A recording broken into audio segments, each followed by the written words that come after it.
Hello, welcome to Making Your Scholarship More Visible with the GFU Library. Today is November 2nd, and we have Alex Rolfe and myself, Andrea Abernathy, with you today. So our agenda is going to look at who you are as an author and go over the Orcid ID, Google Scholar Profile, social media options, and the digital commons. And we're going to go ahead and dive in. So as a scholar, you are also an author, and people need to be able to find you. Your scholarship matters, and you want it to be visible because it matters, and it's part of this conversation that moves society forward, and is part of your role as a professor, and it's also a role that you play in the reconciliation of the world as a follower of Christ, and a scholar. So this is really important. You don't want to be invisible. When you are looking at a database that your work is indexed in, or your colleagues, and you're doing a search, the indexing is often incomplete, or just doesn't do much more than link to other resources, other sources that the author has written. So, and sometimes it's just the email and credentials at the bottom of an article. And if you really like somebody's work, you do a Google search really quickly. But the question is, what are other researchers able to find? So when you look at just a basic citation record from Academic Search Premier, you'll notice this one has the authors linked, but when you click on those links, it just goes to other works that they've written. There's no way to necessarily follow through and find those authors from within the database itself. So when you look at a particular journal article, I've got a screenshot here from the Journal of Nursing Education. This says address correspondence to Cindy Kerber, and it has her campus address. And this is something that is transitory in one's life. It's a season. You will be at a particular institution for whatever season that you're there and you're called to. But you as an author, your work will exist outside of that. And addressing correspondence, a letter or an email, may not be the best way to reach you. And it presents barriers for researchers as well. You think about open access, and, from a global perspective, from an equity perspective, there's a lot of barriers in this situation. So what you want to do is make yourself visible, and there's a couple of ways to do that. Looking at Google Scholar, and I've pulled screenshots from some actual searches that I've done, and I've tried to incorporate this because I want this conversation to go smoothly and it not be jumping back and forth between Zoom and the internet. So feel free to address any questions to me or Alex. But in Google Scholar, when you do a quick search, you say civility, higher education, you'll notice that these authors from these citations are underlined. When you click into their, the underline represents that they have a Google Scholar profile. And if it's not underlined, you can't click on their name. They do not have a Google Scholar profile. Now, this article doesn't have, and this is a good example, you have three authors without Google Scholar profiles. So you're limited to how you can interact with the scholarship and the scholars who created it. Now, this is a profile from Amelia N. Gibson. It's her Google Scholar author profile. And you can see where she's working. Her email has been verified. You can go directly to the homepage. You see her citations on the right, along with the metrics of how they've been interacted with. And you also see clean citations of all the works that she has written. And and also an option to follow her as an author. This is a really good example of a Google Scholar profile that's well created and well stewarded. So if we go over here to Google Scholar,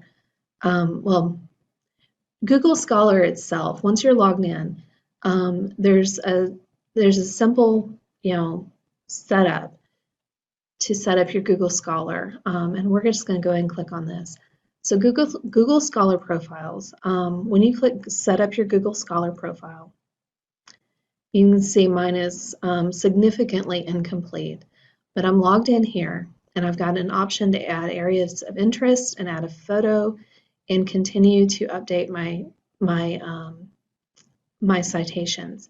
And I can also add co-authors and move this forward. This is a good example of an incomplete profile, but you can see it's pretty simple to handle here. And if you look at Google's help screens here, it will go through, okay, what about my citations? How do I see the citations of my articles?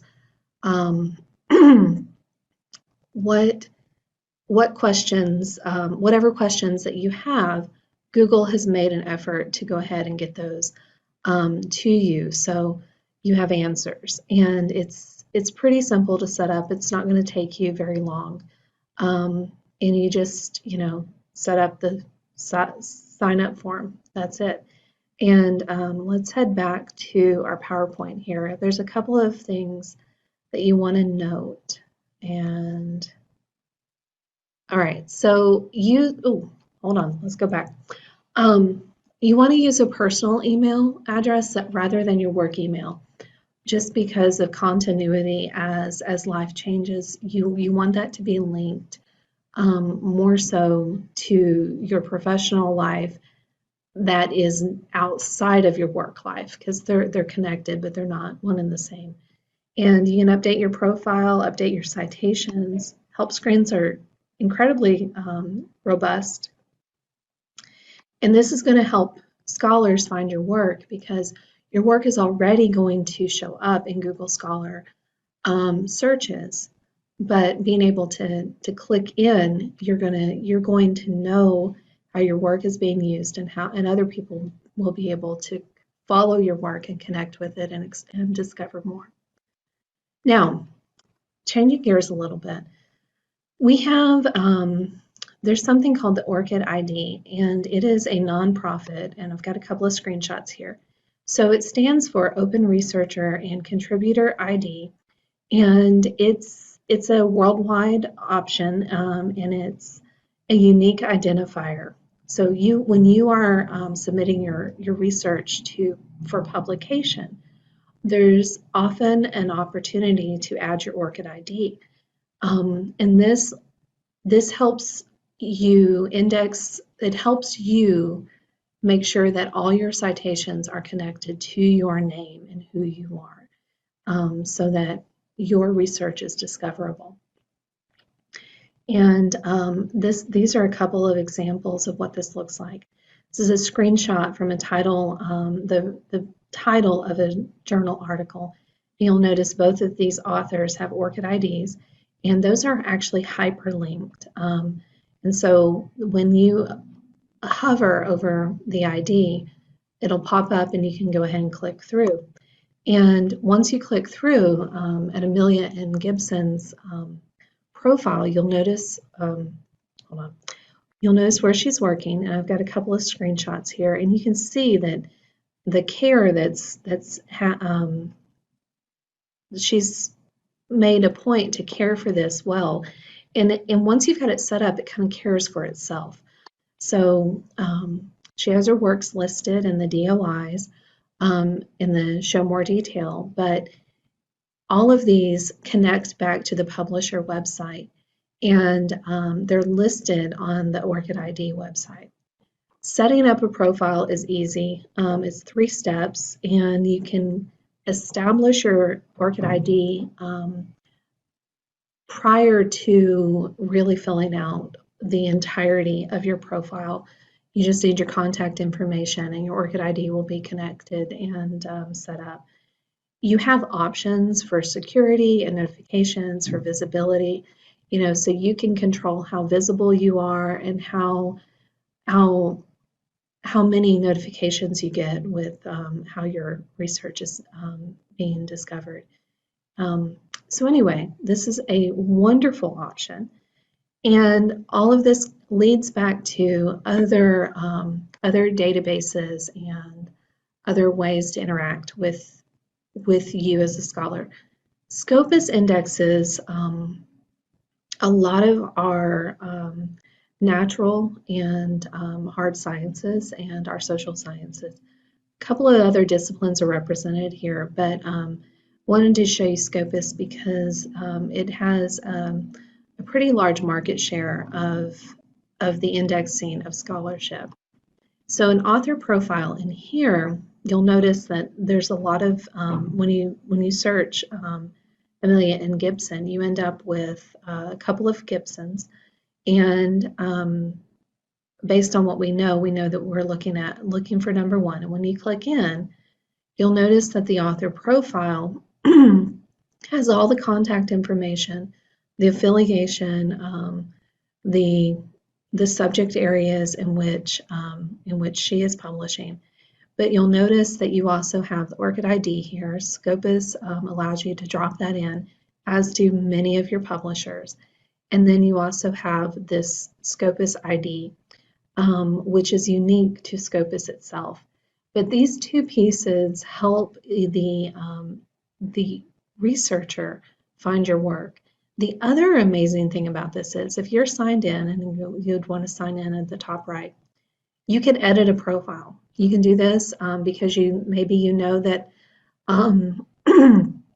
your name has 3 different variations, and you want to consolidate your name and take care of that for yourself, or you can submit essentially a work ticket to help sort out an author's name that you're aware of is inconsistent. So this editing of the profile can be done both by you as an individual author or by other scholars who've interacted with your work. So this is all important because what happens, oh, hold on, let me talk to you about social media, and then I'll summarize here. A lot of authors choose to interact with scholarship and the scholarly community on social media, and it's completely optional. And I pulled the profile of one of our education professors, John Spencer, and he has a number of followers, and he is presenting himself how he wants to be seen as professor, author, maker, and so forth. And you can see his link to his YouTube channel and his website. And so he's taken the effort of establishing himself on Twitter and YouTube and on an actual website. So what this does is it allows you to interact with scholarship informally and to share your scholarship, to connect with other scholars. And all of this, as scholarship bubbles up to the surface in Twitter conversations and also the other social media, there's an alt metrics are collected, and those show up in the metrics for articles and scholarship. And you can see here's the YouTube channel, the YouTube page, and it just connects to a wider audience. And there's an element of reduction of barriers that's an option here, and it's up to you as an author how you interact. But in summary, as you present yourself as an author, you're going to want to reconcile your various name variations. That's done by establishing your ORCID ID. That's done by establishing your Google profile, so that as your scholarship is indexed and connected with others, people can find you and know that it is your work. You want to create a profile that will grow with you as a scholar and with your career, which is important to associate with a professional email, but not necessarily your work email. And it takes time to build a complete profile. It doesn't have to be done in one day, but you can make steps so that it begins to organically build itself. And you can update your citations as you go, and you can opt in to social media if you would like. And now I'm going to hand it over to Alex Rolfe. So I'm going to stop my share and allow him to share, because he has some good words about digital commons. Thank you, Andrea. Yeah, let me share my screen here.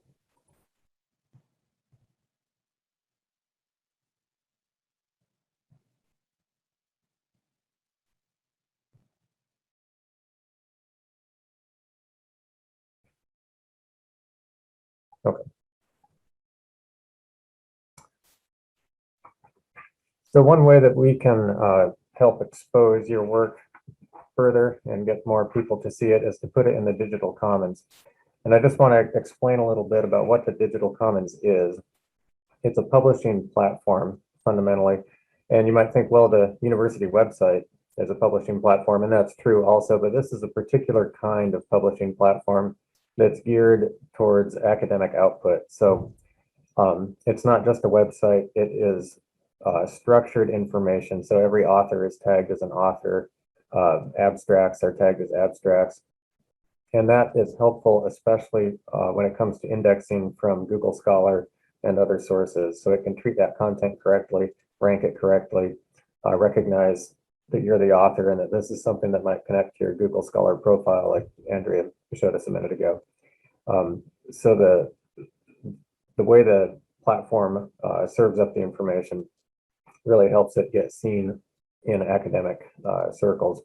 And about more than 90% of the traffic comes directly from Google Scholar searches or Google searches. So it's not the case that people are finding out that we have a digital commons and coming and looking for it usually, but internet searching drives them to your articles and book chapters and so forth, because the platform is really good at exposing that to searches.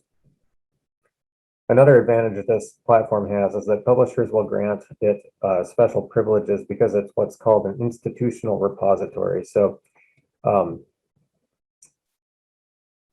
know that most the academic publishers like Elsevier and Springer and Cambridge and Oxford and all the others, they know that most universities, or at least many of them, have something like this.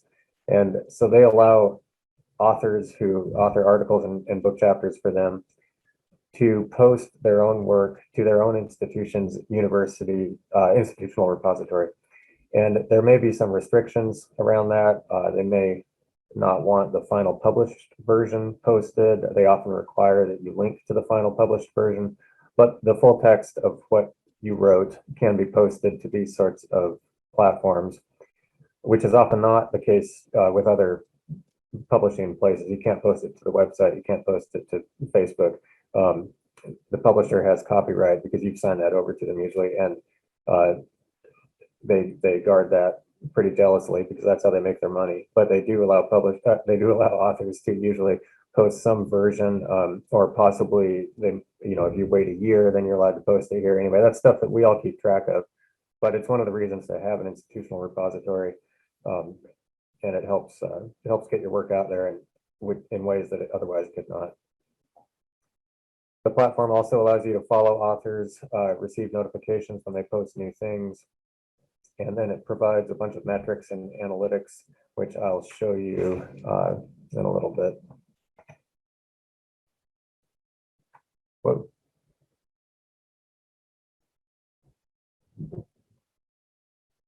Pardon me.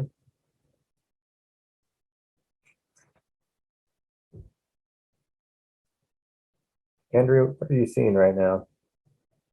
Is it a black slide or is it all white? It's all white. Hold on, let me see if it's different on my side. Let me just reload it because I think that usually makes it. I will just work with a white slide. So the purpose of the Digital Commons is to showcase the intellectual output of George Fox University.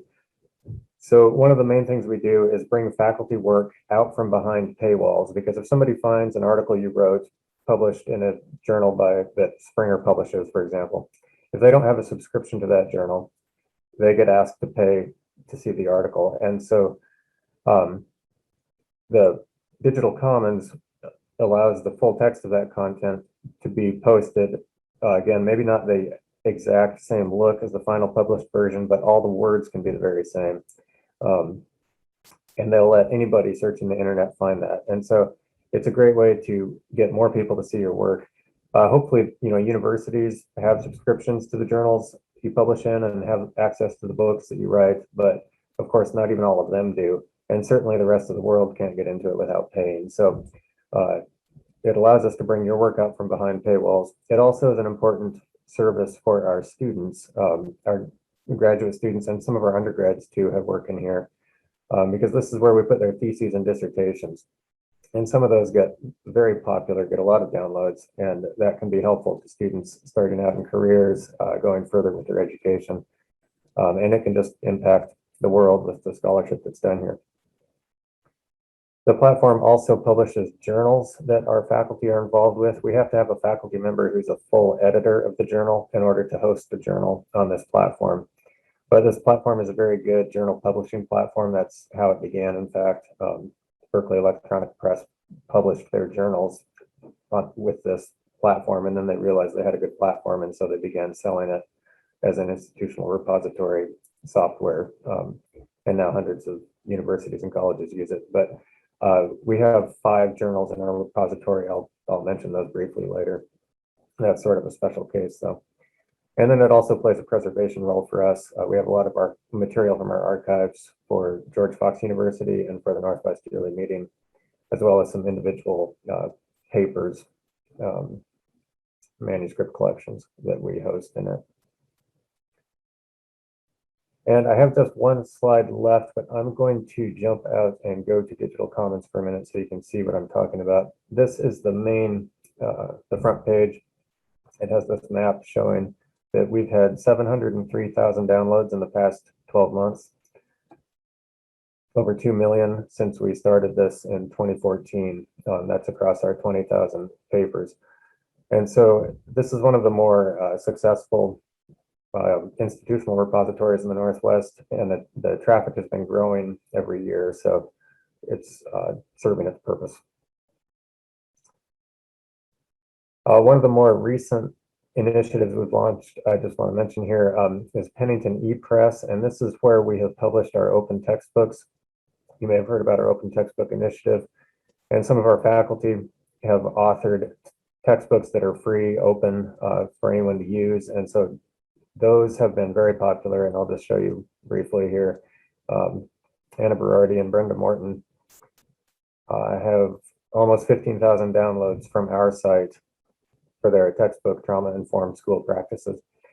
They have other downloads from the Open Textbook Library, where it's also hosted, and I don't know how many that is, but this is a lot of activity in a relatively short time because it's only been up here since September 2019. So it's great to see that making an impact. And then I'll just show one other here. Nijay Gupta authored an intermediate Greek textbook for seminaries and other schools that are studying Greek, and it has also been very popular, 7,600 downloads. And I'm not going to take the time to download it right now, but I mean, it's just like a print book, has a nice cover and all of that. And you can buy a print copy because we have uploaded it to Amazon for that.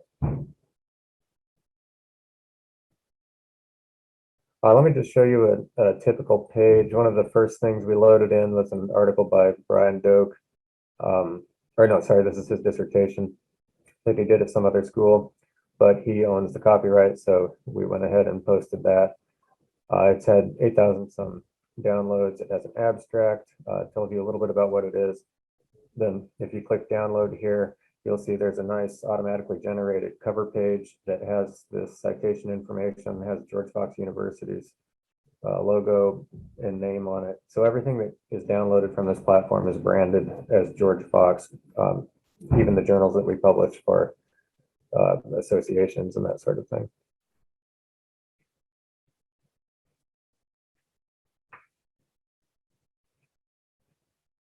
And I want to show you a little bit about the metrics and what you as an author would see if your content is on here. So I'm going to go to one of our journals, just because it has a link to some statistics that will get me into the dashboard. So Quaker Religious Thought used to be print only. We digitized the whole thing, 50 years worth, and posted it here. They have an embargo, so the most recent content is not available. I think if they ever relax that embargo, there would be more than 200 downloads a week. This is one of our slower journals, not as much activity. But over here on the left, I have added a link to the circulation statistics for last year.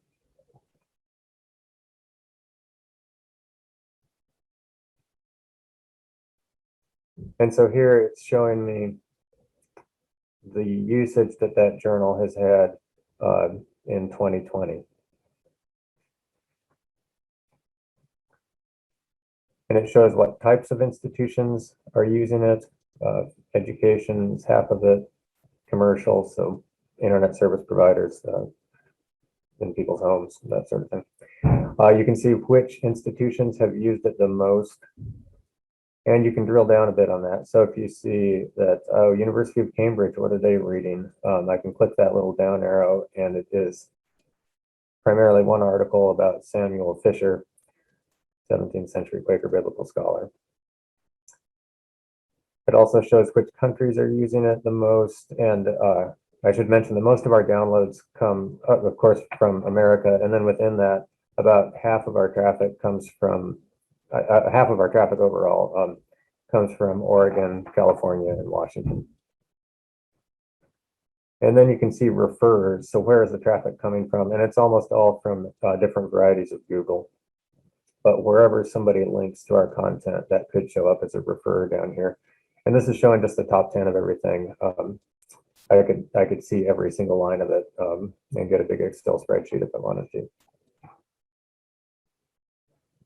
But let's go to content our people have created, because this journal has work by our professors, but also work by other academics. So if we go to, say, one of our own departments, the Department of Biomedical, Mechanical, and Civil Engineering, we can see how their stuff has been used, who's using it. And this is kind of fun. Ford Motor Company, I'm not sure why, but NASA has been using it. And so as an individual author, you get a report like this emailed to you every month, and you can go in and drill down and see what your usage looks like. And down here in the refers, we have Blackboard. So apparently some school is linking to one of their articles as an assignment. But let me get the whole, that's just for this year. Let me change it to show all time. The numbers look healthier. And again, you can see, who's using it. And if you drill down, for example, what's the United States Army Information Command or whatever they're called, what are they looking at? And you can see how many times they've downloaded each thing from our platform. So if I click on one of these, then it takes me to that particular article. So this is an article by Nathan Slegers in engineering, and it shows me the use of just that particular article. And I can see that apparently Russian Wikipedia has at least one article linking to it, maybe more than one. I don't know. It's gotten a lot of traffic from the Russian Wikipedia. And yeah, the United States and Russia are the main users of it. So it doesn't give you any individual information. It's not like you can, contact somebody and strike up a conversation about their research. But other people do contact our authors, or sometimes contact me because my name is on the repository as the repository administrator, and say, I want to get in touch with the person who wrote this. And so it's a good way to get your work more widely disseminated, have more people see it, bring it out from behind paywalls so that it's more accessible.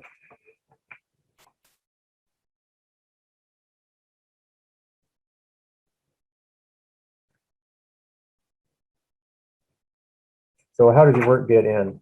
We've tried to make it as easy as possible on the authors. You guys should be writing these things, not going through a bunch of hoops. And so if you just contact me, just send me your CV or whatever it is you would like posted, we will check the publisher permissions and see, can we post it? And if so, under what circumstances? So sometimes I might have to write back and say, but we can post this a year from now, or that's great, you got this published, thanks for sending it to me. Do you have your manuscript version after all the peer review was done? Because we have to use an earlier version, we can't use the final published version. Whatever the case is, we'll take care of that, we'll track that, and we'll figure it out.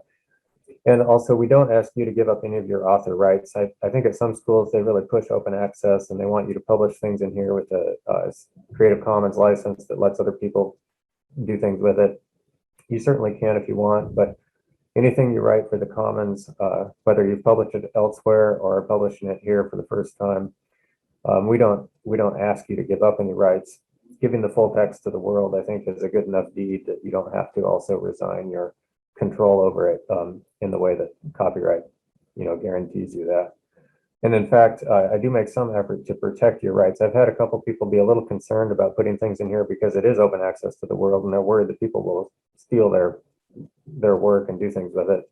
And yeah, that can happen with publication anywhere. But I have when I notice that happening, or when an author points it out to me, I do try to get that taken down, and I've asked several different entities successfully to remove things that they've swiped from us. The UK government was building some big repository and stealing our stuff wholesale. I got them to take that down. EBSCO was taking it when they shouldn't have been, and I got them to remove that.